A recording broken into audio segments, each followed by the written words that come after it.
Far-right violence here in Germany is on the rise. That's according to the country's Interior Ministry. Authorities recorded more than 8,500 offences in the first half of this year, and many people have reason to fear they could be targeted. Their names have appeared on far-right enemy lists distributed online.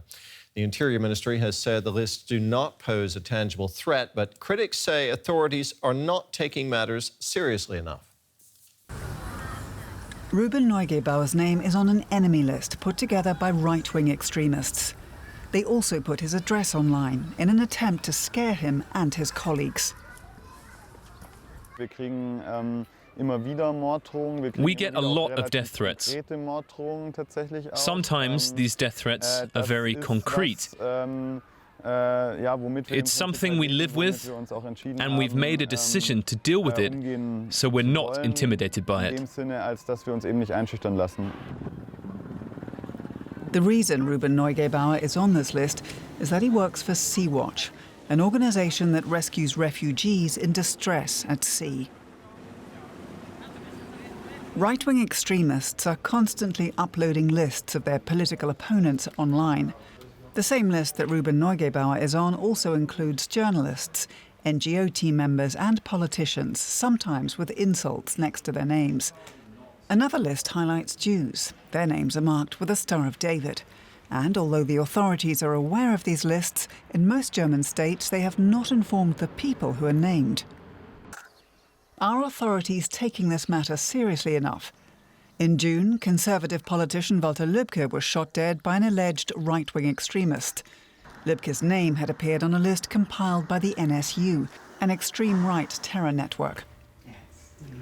The Victims' Advice Centre, Reach Out, documents right-wing and racist attacks. Unlike the German Interior Ministry, workers here think the lists are definitely dangerous. Data is being collected, and of course, it's going to be used. That means it poses a danger, maybe not right now, but that could be the case in the future. So the danger of these lists is really being played down. Hayo Funke is an expert on right-wing extremism. He wants the authorities to be more transparent and better at communicating, especially where it concerns those who have already experienced hostility and are now more of a target than ever. These people are already in danger, now even more so. If the security services were doing a good job, they would see that danger and make that assessment public. Ruben Neugebauer has no idea who put him on the list, but it won't stop him doing what he believes in and saving the lives of refugees out at sea. Our political correspondent, Emmanuel Chaz, is covering this story for us and joins us now. Emmanuel, do we have any idea how many people are actually on these lists that the far-right groups are keeping?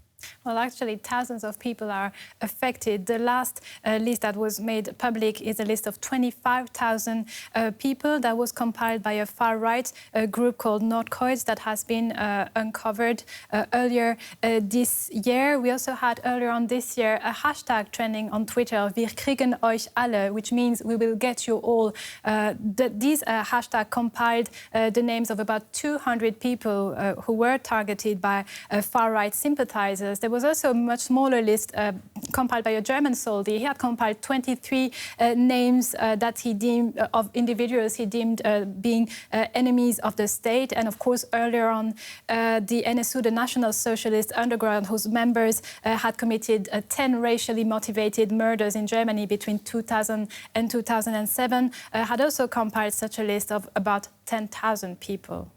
How do these right-wing groups who publish these names on the internet and obviously using social media, how do they go about compiling them?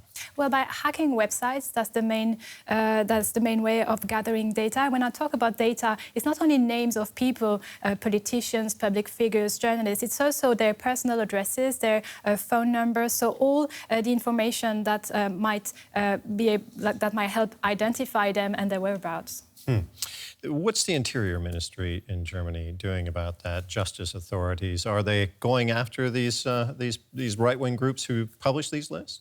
Well, upon uncovering such a list, the government would actually proceed to a risk assessment. So are the threats real? Is this just a list, or is it a death list? Is there a concrete threat being made? We know that Walter Lübcke, the politician killed in June this year, was on such a list. So there's a risk assessment, and then the government goes on to inform the people who are on those lists, and they try to assess whether they are at risk. Some people are placed under protection, but many suspects are under surveillance, but only, for example, more than 2,500 people are suspects in far-right crimes nationwide, but only 23 of them were actually arrested.